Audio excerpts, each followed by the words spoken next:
जो भी खाली पीरियड रहता था उस समय मैं जाके लाइब्रेरी में कोई नया विषय पढ़ लिया करता। ठीक, तो उस नए विषय को पढ़ने से बहुत कुछ लाभ हुआ। आप है संस्कृत ढंग से स्पष्टता से पढ़ नहीं पाते हैं, मैं जो भी पढ़ता हूँ मुझे याद रहता है, मेरे लिए सुबह 3 मिनट, शाम को 3-4 घंटे हो जाते, फिर भी लगा हूँ। अपने से मैं जितना सीखता हूँ उतना संतुष्ट हूँ।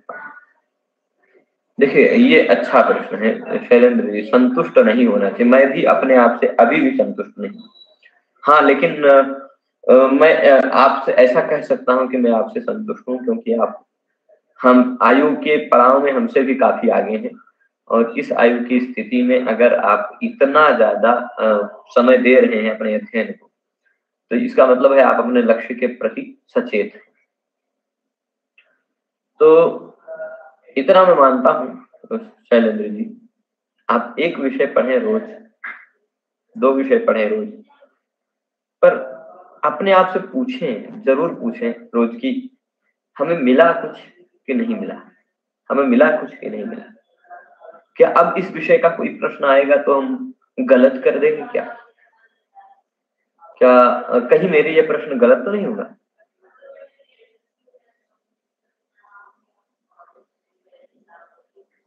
तो इसलिए अगर आप एक एक विषय को इस तरह से निपटाते जाएंगे ना शैलेंद्र जी, तो मुझे नहीं लगता है कि उम्र का कोई भी पड़ाव या उम्र का कोई बंधन या कोई जिम्मेदारियों का बंधन आपको रोक सकता है। अगर आप एक एक विषय को निपटाते जाएंगे, है ना, तो निपटाइए, और विश्वास है आप अपनी अपेक्षा के अनुसार कुछ अच्छा प्रदर्शन इस बार करेंगे, है ना। पर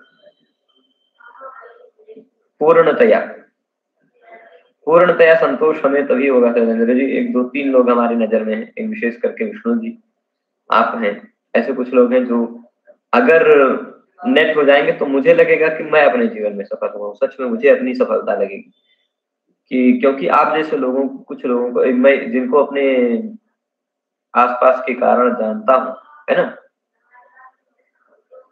तो ऐसे लोगों में से ऐसे कुछ 2-4 लोग हैं जो नजर में हैं, जो इस उम्र में सफल हो जाए। कुछ लोग 2006 से पढ़ाई छोड़ के बैठे हैं,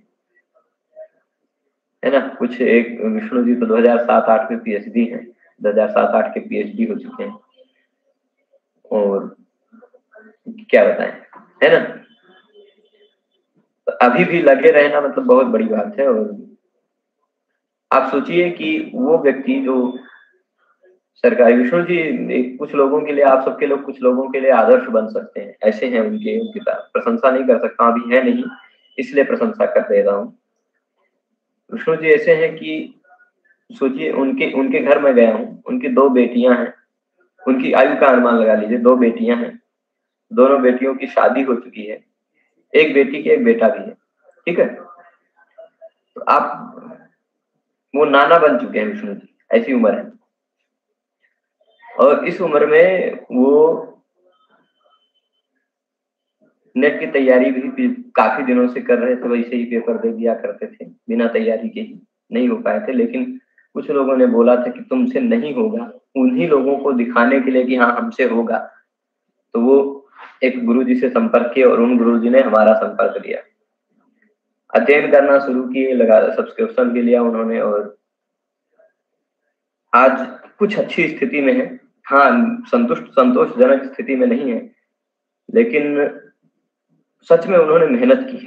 वास्तविकता से बताऊं, इतने घर की जिम्मेदारियों को संभालते हुए प्राइमरी विद्यालय में पढ़ाने जाते हैं। प्राइमरी विद्यालय में अध्यापक थे, सरकारी अध्यापक बेसिक में पढ़ाने जाते थे, फिर उसके कोचिंग में भी एक जगह पढ़ाते थे टेट वालों के लिए, फिर उसके बावजूद उतना समय देके पढ़ना, और टीजीटी में 119 प्रश्न सही किए थे, 125 में टीजीटी में 119 प्रश्न सही किया, और टीजीटी में सिलेक्शन भी हुआ। अभी मतलब प्राइमरी से टीजीटी में पहुंच गए, इंटर कॉलेज में पहुंच गए, पर 40 से ऊपर की उम्र है, पर अभी भी उनकी इच्छा है कि जीवन के एक पड़ाव में, एक समय में मुझे डिग्री कॉलेज या यूनिवर्सिटी में जाना है। तो बहुत बड़ी बात है ना। 2007 के पहले 2007-8 में पीएचडी हो चुकी है उनकी, तो बहुत अच्छी बात है। जब भी आप जग जाएं, कोई वो नहीं होता, कोई उम्र नहीं होती। लोग कहते हैं कि जैसे जैसे उम्र बढ़ती है वैसे वैसे बुद्धि कम होती है, ऐसा नहीं। एकाग्रता बुद्धि की जननी है ना। जीवन की किसी भी उम्र में यदि आप एकाग्रता बना ले जाते हैं तो आपकी बुद्धि तेज है। और जीवन की किसी भी कम से कम अवस्था है, मान लीजिए 10 साल का भी बच्चा है, अगर उसकी एकाग्रता नहीं है तो 70 साल के बूढ़े से बुरी स्थिति में है ना। और 70 साल का बूढ़ा व्यक्ति भी अगर उसकी एकाग्रता है तो वह 10 साल के बच्चों से कम खराब स्थिति में है ना, 10 साल के बच्चों से भी अच्छा है। तो इसलिए कोई वो नहीं होता उम्र, आप जब चाहें तब आप अपने जीवन में सुधार ला सकते हैं। पर शैलेंद्र जी, मुझे मेरा यह मानना है आपके लिए परामर्श, अपने आप से संतुष्ट मत होइए। ये देख लीजिए, जो आपने एक बात कही कि मैं अपने आप से संतुष्ट मत होइए। रोज पूछिए अपने आप से कि क्या हमें मिला कुछ, क्या सच में हमें कुछ मिला। और अगर आपको लगता है जिस विषय को पढ़ें उस विषयों के प्रश्नों को करें, बहुविकल्पीय प्रश्न ज्यादा से ज्यादा करें, है ना, टाइम दें बहुविकल्पीय प्रश्नों में भी। और अगर लगता है कि अभी भी हमारे प्रश्न गलत हो रहे हैं तो पढ़ने का कोई फायदा नहीं मिला हमें, है ना। और ऐसे पढ़ते रहने 10 साल 12 साल चाहे जितना पढ़ते रहे, नहीं सफलता मिलती। आप जब तक अपने आप से अपने आप के हिसाब नहीं मांगेंगे, देखो आप अपने आप से पूछिए शैलेंद्र जी कि शैलेंद्र तुमने पढ़ने में 4-5 घंटे दिए, क्या 4-5 घंटे का तुम्हें क्या फायदा मिला। अपने आप से हिसाब मांगिए, क्या सीखा ने, कितने प्रश्न तुम और सही कर सकते।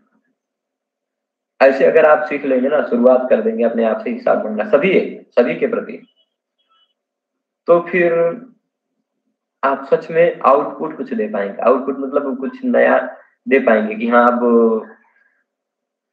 कुछ सीख रहे हैं, है ना, कुछ सीख रहे हैं, कुछ नया कर रहे हैं, कुछ नया कर रहे हैं। कुछ नया करते करते वह बूंद बूंद से हो जाता है, हो जाएगा। ठीक है, अब इसके बाद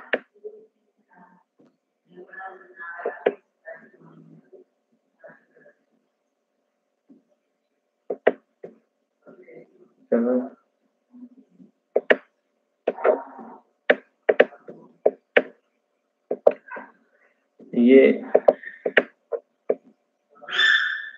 संस्कृत गंगा से आपको देखा तब से मेरे मन में पढ़ने का भाव आया। जब आप इस ऐप पे आए मेरे रामायण साबित हुआ और मैं 2010 के बाद से 2017 में एमए एडमिशन लिया और मैं 2019 में पूरा हुआ। ठीक, शैलेंद्र जी, संस्कृत गंगा मेरे जीवन के लिए एक, समझ लीजिए, एक प्रकार का बहुत अच्छा रहा मेरे जीवन के लिए संस्कृत गंगा। सभी संस्कृत वालों के लिए अच्छा ही है संस्कृत गंगा, परंतु काश शायद मेरे जीवन में एक पड़ाव ना आया हुआ होता तो मैं संस्कृत गंगा नहीं गया होता, है ना।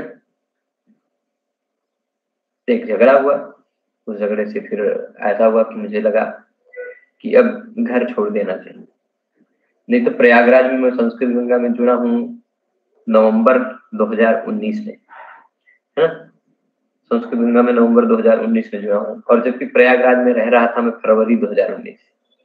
उससे पहले संस्कृत गंगा 1-2 बार आया गया था कुछ पुस्तकों के लिए, परंतु पढ़ाना, वहाँ एक झगड़ा हुआ, उसी कारण हमने घर छोड़ा और फिर सोच लिया कि अब कुछ किसी दूसरे के भरोसे नहीं रहना, अपने आप से कुछ करना है।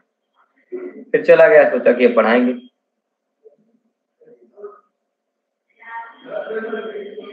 मुक्ता बहन, शायद आपने ध्यान दिया हो तो कि पिछले क्लास में मैं बेटी को गोद में रख के पढ़ाया हूँ, है ना।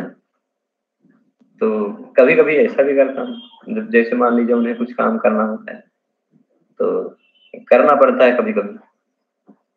और वो भी अच्छा है कि शांत है, ज्यादा उत्पात नहीं मचाती।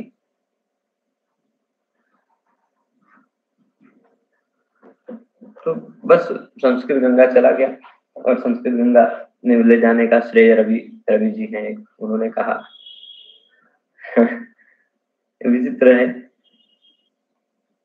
मैंने उनसे कहा था कि हमारे लिए कोई कमरा खोज दीजिए, तो उन्होंने कहा कि अरुण जी आप हमारे ही कमरे पे आ जाइए, तब तक रहिए, जब हम आपके लिए कमरा खोज देंगे तो चले जाइएगा। नहीं, उससे पहले हम अपने भैया भाभी के साथ रह रहे थे। भाभी जी से झगड़ा हुआ तो उन्होंने कुछ ऐसे वचन बोल दिए कि फिर सोच लिया, तभी से प्रतिज्ञा ले ली कि उनके साथ जीवन में एक भी दिन नहीं रहना है ना। तो फिर हट गए वहां से, सोचा अलग रूम लेंगे, क्योंकि रहना तो प्रयागराज में है, पीएचडी यहीं से चलती है। रूम का उन्होंने कहा कि आपको दिला देंगे, हम उनके हमारे रूम पे आइए, चले गए। अब संयोग से जिस दिन हम उनके रूम पे पहुंचे, उसके एक दिन बाद वो शाम को संस्कृत गंगा गए हुए थे। तब उस समय संस्कृत गंगा में यह कार्यक्रम चल रहा था कि कुछ नए लोगों को, जैसे हरदत्त शर्मा जी हो गए, पंकज जी हो गए, ऐसे कुछ लोगों को बुला बुलाकर उनकी क्लास रिकॉर्ड करवाते थे संस्कृत गंगा में। उन्होंने कहा कि हमें कुछ दर्शन के विषय हैं, इन विषयों का पढ़ाने वाला कोई नहीं मिल रहा है, कोई मिल जाता जो इन विषयों को सरलता से पढ़ा देता तो अच्छा रहता। भूपेश जी ऐसा बात कर रहे थे रवि जी से, तो रवि जी कहे कि हमारे पास एक ऐसे व्यक्ति हैं जो विषय कोई नहीं पढ़ाएगा, वो पढ़ा देंगे। तो रवि जी कहे, भूपेश जी बोले कि ऐसा कौन है भाई, कौन सभी विषय पढ़ा देगा, जो कोई नहीं पढ़ाएगा वो पढ़ा देगा।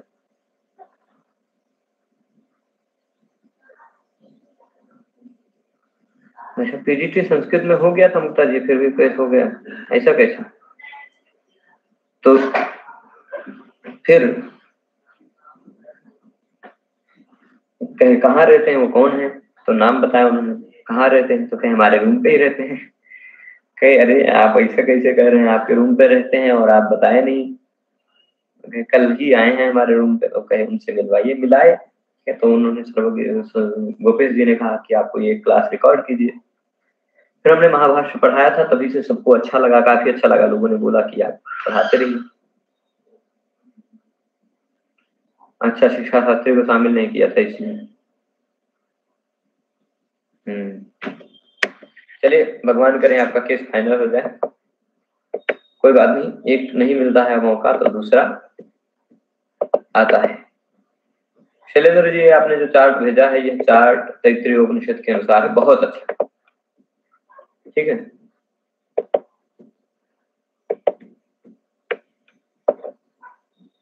बहुत अच्छा है। अब कोई भी शरीर होता है